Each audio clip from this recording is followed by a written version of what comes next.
हर हर महादेव सभी को। भारतवर्ष में एक प्रतापी और दानी राजा राज्य करता था। वह नित्य गरीबों और ब्राह्मणों की सहायता करता था।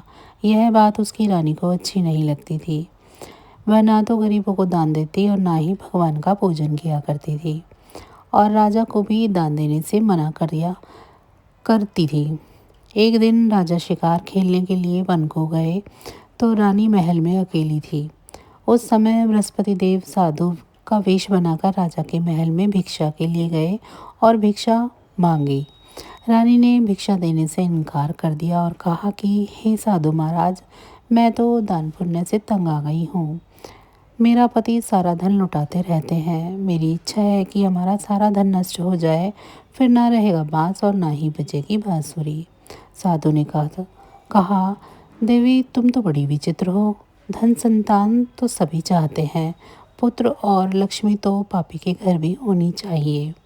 यदि तुम्हारे पास अधिक धन है तो भूखों को भोजन करा दो, प्यासों के लिए प्याऊ बनवाओ, मुसाफिरों के लिए धर्मशालाएं खुलवाओ। जो निर्धन अपनी कुंवारी कन्या का विवाह नहीं कर सकते हैं उनका विवाह करा दो। ऐसे कई और काम हैं जिनके करने से तुम्हारा यश लोक परलोक में फैलेगा। परंतु रानी पर उपदेश का कोई प्रभाव न पड़ा। वह बोली, महाराज आप कुछ ना कुछ कहें, कुछ ना समझाएं। मैं ऐसा धन नहीं चाहती जो हर जगह बांटती फिरूं। साधु ने उत्तर दिया, यदि तुम्हारी ऐसी ही इच्छा है तो तथास्तु। तुम ऐसा करना कि बृहस्पतिवार को घर लीपकर पीली मिट्टी से अपना सर धोकर स्नान करना, भट्टी चढ़ाकर कपड़े धोना। ऐसा करने से आपका सारा धन नष्ट हो जाएगा। इतना कहकर वह साधु महाराज वहाँ से अलोप हो गए। साधु के अनुसार कई बातों को पूरा करते हुए रानी को केवल 3 बृहस्पतिवार ही बीते थे कि उसकी समस्त धन संपत्ति नष्ट हो गई। भोजन के लिए राजा का परिवार तरसने लगा। तब एक दिन राजा ने रानी से बोला कि हे रानी, तुम यहीं रहो। मैं दूसरे देश में जाता हूँ क्योंकि यहाँ तो सभी लोग मुझे जानते हैं, इसीलिए मैं कोई ऐसा छोटा कार्य नहीं कर सकता। ऐसा कहकर राजा प्रदेश चला गया। वहाँ एक जंगल से लकड़ी काट कर लाता और शहर में बेचता। इस तरह वह अपना जीवन व्यतीत करने लगा। इधर राजा के प्रदेश जाते ही रानी और दासी दुखी रहने लगे।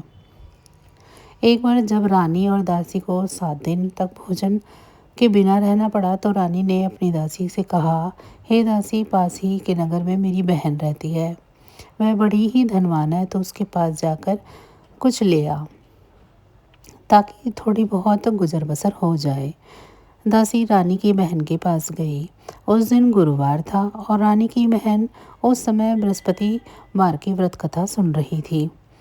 दासी ने रानी की बहन को अपने रानी का संदेश दिया, लेकिन रानी की बड़ी बहन ने कोई उत्तर नहीं दिया। जब दासी को रानी की बहन से कोई उत्तर नहीं मिला तो वह बहुत दुखी हुई और उसे क्रोध भी आया। दासी ने वापस जाकर अपनी रानी को सारी बातें बता दी।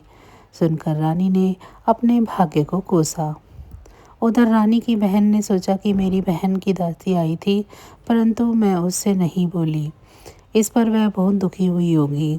कथा सुनकर और पूजन समाप्त करने पर वह अपनी बहन के घर आई और कहने लगी, हे बहन, मैं बृहस्पतिवार का व्रत कर रही थी। तुम्हारी दासी मेरे घर आई थी, परंतु जब तक कथा होती है तब तक ना तो उठते हैं और ना ही बोलते हैं, इसीलिए मैं नहीं बोली। कहो दासी क्यों आई थी? रानी बोली, बहन मैं तुमसे क्या छुपाऊं, हमारे घर में खाने तक को अनाज नहीं है। ऐसा कहते कहते रानी की आंखें भर आई। उसने दासी समेत पिछले 7 दिनों से भूखे रहने की भी बात अपनी बहन को विस्तार पूर्वक सुना दी। रानी की बहन बोली, देखो बहन, भगवान बृहस्पति देव सबकी मनोकामना पूर्ण करते हैं। देखो शायद तुम्हारे घर में अनाज रखा हो। पहले तो रानी को विश्वास नहीं आया, पर बहन के आग्रह करने पर उसने अपनी दासी को अंदर भेजा तो सचमुच अनाज से भरा एक घड़ा मिला।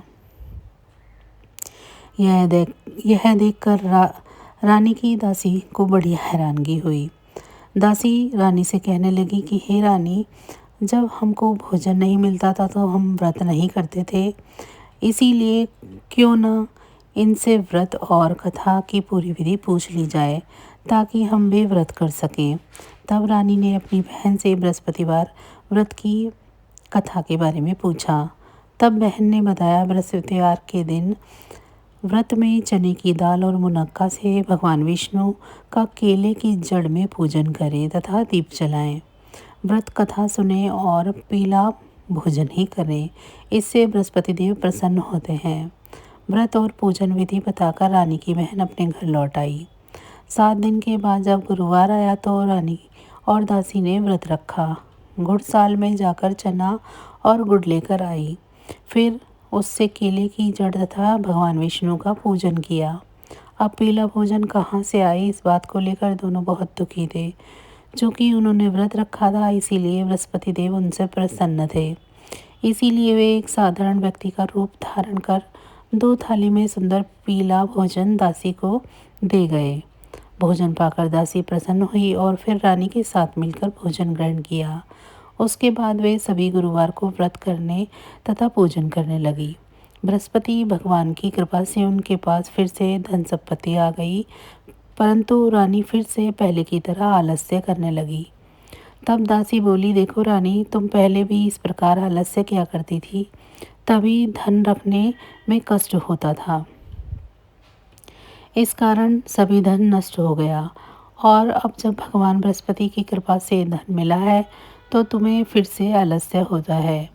रानी को समझाते हुए दासी कहती है कि बड़ी मुसीबतों के बाद हमने यह धन पाया है, इसीलिए हमें दान पुण्य करना चाहिए, भूखे मनुष्यों को भोजन कराना चाहिए और धन को शुभ कार्यों में खर्च करना चाहिए, जिससे तुम्हारे कुल का यश बढ़ेगा, स्वर्ग की प्राप्ति होगी और पितृ प्रसन्न होंगे।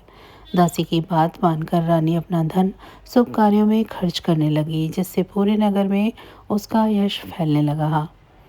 बृहस्पतिवार व्रत कथा के बाद श्रद्धा के साथ आरती की जानी चाहिए। इसके बाद प्रसाद बांटकर उसे ग्रहण करना चाहिए। एक दिन राजा दुखी होकर जंगल में एक पेड़ के नीचे आसन जमाकर बैठ गया। वह अपनी दशा को याद करके व्याकुल होने लगा। बृहस्पतिवार का दिन था। एकाएक उसने देखा कि निर्जन वन में एक साधु प्रकट हुए। वह साधु वेश में स्वयं बृहस्पति देवता थे। लकड़हारे के सामने आकर बोले कि हे लकड़हारे, इस सुनसान जंगल में तो चिंता मग्न क्यों बैठा है। लकड़हारे ने दोनों हाथ जोड़कर प्रणाम किया और उत्तर दिया, महात्मा जी, आप सब कुछ जानते हैं, मैं क्या कहूँ। यह कहकर रोने लगा और साधु को अपनी आत्मकथा सुनाई। महात्मा जी ने कहा, तुम्हारी स्त्री ने बृहस्पति के दिन बृहस्पति भगवान का निरादर किया है, जिसके कारण रुष्ट होकर उन्होंने तुम्हारी यह दशा कर दी है। अब तुम चिंता को दूर करके मेरे कहने पर चलो तो तुम्हारे सभी कष्ट दूर हो जाएंगे और भगवान पहले से भी अधिक संपत्ति देंगे। तुम बृहस्पति के दिन कथा किया करो। 2 पैसे के चने मुनक्का लाकर उसका प्रसाद बनाओ और शुद्ध जल से लोटे में शक्कर मिलाकर अमृत तैयार करो।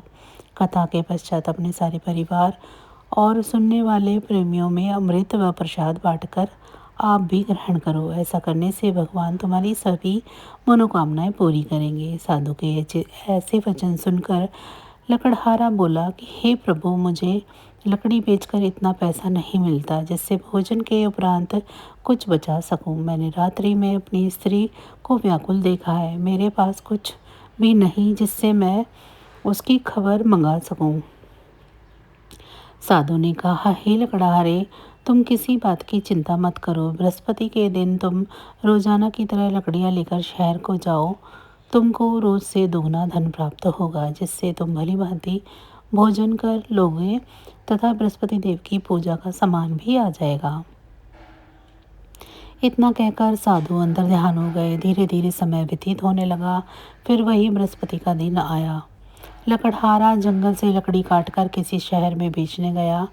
उसे उस दिन और दिन से अधिक पैसा मिला। राजा ने चना गुड़ आदि ला कर गुरुवार का व्रत किया। उसी दिन से उसके सभी कलेश दूर हुए। परंतु जब दोबारा गुरुवार का दिन आया तो बृहस्पतिवार का व्रत करना भूल गया। इस कारण बृहस्पति भगवान नाराज हो गए। उस दिन उस नगर में राजा ने विशाल यज्ञ का आयोजन किया था तथा शहर में यह घोषणा कर दी गई थी कि कोई भी मनुष्य अपने घर में भोजन न बनवावे, न आग जलवावे। समस्त जनता मेरे यहाँ भोजन पर आए।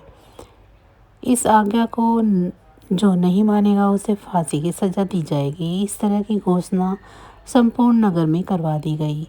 राजा की आज्ञा के अनुसार शहर के सभी लोग भोजन करने आए, लेकिन लकड़हारा कुछ देर से पहुंचा, इसीलिए राजा उसको अपने साथ घर ले गए और ले जाकर भोजन करा रहे थे तो रानी की दृष्टि उस खूंटी पर पड़ी जिस पर उसका हार लटका हुआ था।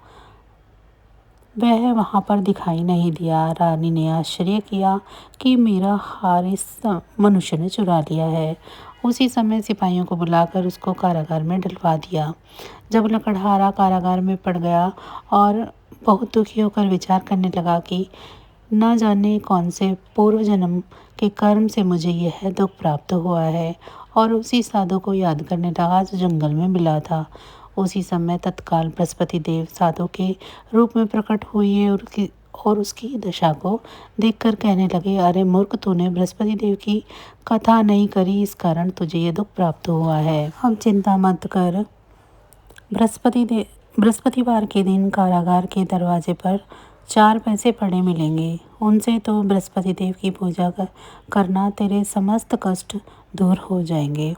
बृहस्पतिवार के दिन उसे 4 पैसे मिले। लकड़हारा ने कथा कही। उसी रात्रि को बृहस्पति देव ने उस नगर के राजा को सपने में कहा कि हे राजा, तुमने जिस आदमी को कारागार में बंद किया है वह निर्दोष है, वह राजा है, उसे छोड़ देना। रानी का हार उसी खूंटी पर लटका है। अगर तू ऐसा नहीं करेगा तो मैं तेरे राज्य को नष्ट कर दूंगा।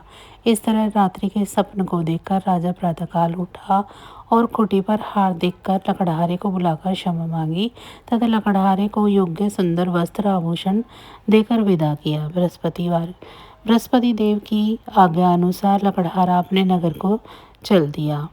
राजा जब अपने नगर के निकट पहुंचा तो उसे बड़ा आश्चर्य हुआ। नगर में पहले से अधिक बाग, तालाब, कुएं तथा बहुत सी धर्मशालाएं, मंदिर आदि बन गई हैं। राजा ने पूछा कि यह किसका बाग है और धर्मशाला है। तब नगर के सब लोग कहने लगे कि यह सब रानी और दासी के हैं। तो राजा को आश्चर्य हुआ और गुस्सा भी आया। जब रानी ने ये खबर सुनी कि राजा आ रहे हैं तो उन्होंने बांदी से कहा कि हे दासी, देख राजा तुमको कितनी बुरी हालत में छोड़कर गए थे। हमारी ऐसी हालत देखकर वह लौट न जाएं, इसीलिए तो दरवाजे पर खड़ी हो जा। आज्ञा अनुसार दासी दरवाजे पर खड़ी हो गई। राजा आए तो उन्हें अपने साथ लिवा लाई। तब राजा ने क्रोध करके अपनी रानी से पूछा कि यह धन तुम्हारे को कैसे प्राप्त हुआ। तब उन्होंने कहा, हमें यह सब धन बृहस्पति देव के इस व्रत के प्रभाव से प्राप्त हुआ है।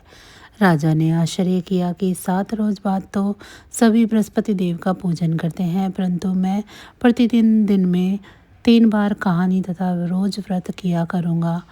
अब हर समय राजा के दुपट्टे में चने की दाल बंधी रहती तथा दिन में 3 बार कहानी कहता।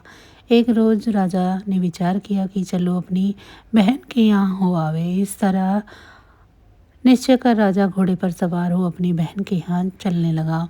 मार्ग में उसने देखा कि कुछ आदमी एक मुर्दे को लिए जा रहे थे।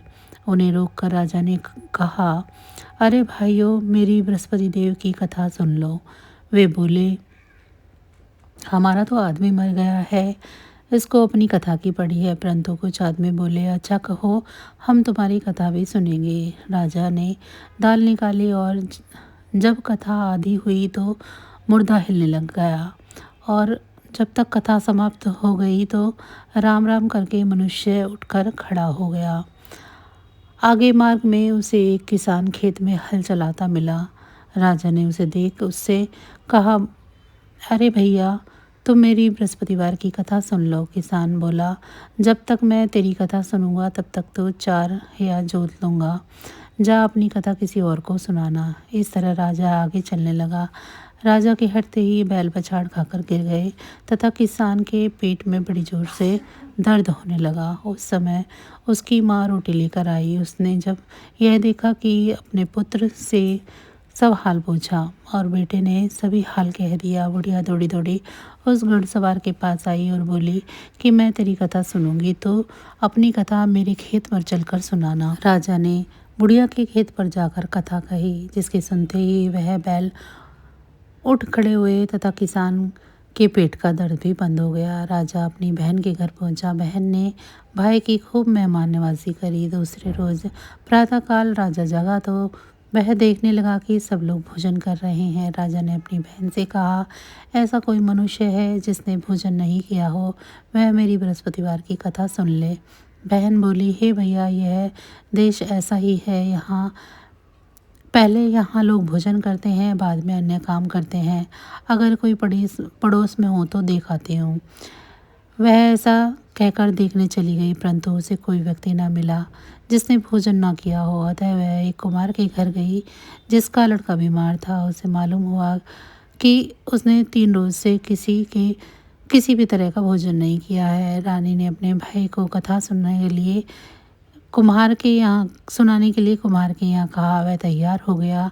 राजा ने जाकर बृहस्पतिवार की कथा कही, जिसको सुनकर वह लड़का ठीक हो गया। अब तो राजा की प्रशंसा होने लगी। एक रोज राजा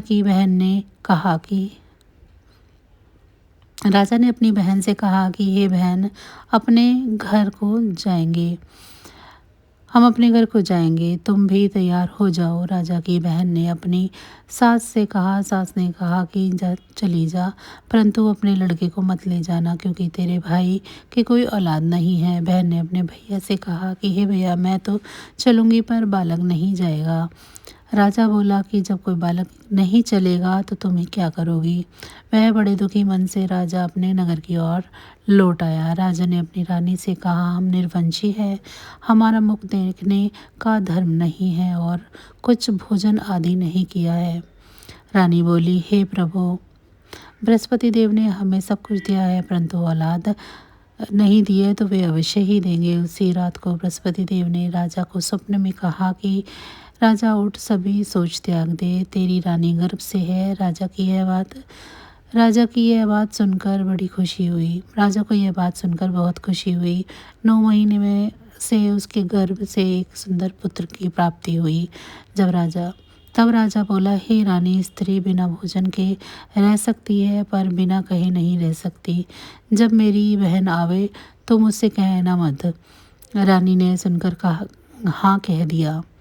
जब राजा की बहन ने यह शुभ समाचार सुना तो वह खुशी से बधाई देने के लिए भाई के घर आई। तभी रानी ने कहा, घोड़ा चढ़कर तो नहीं आई, गधा चढ़ी आई। राजा की बहन बोली, भाभी, मैं इस प्रकार न कहती तो तुम्हें औलाद कैसे मिलती।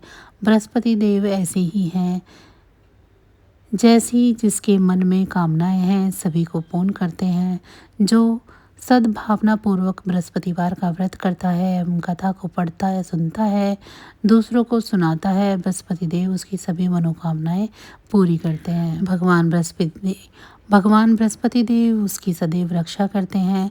संसार में जो मनुष्य सद्भावना से भगवान जी का पूजन व्रत सच्चे हृदय से करते हैं तो उसकी सभी मनोकामनाएं पूर्ण होती है। जैसी सच्ची भावना से रानी और राजा ने उनकी कथा का गुणगान किया तो उनकी सभी इच्छाएं बृहस्पति देव जी ने पूर्ण की थी। इसीलिए पूर्ण कथा सुनने के बाद प्रसाद लेकर जाना चाहिए।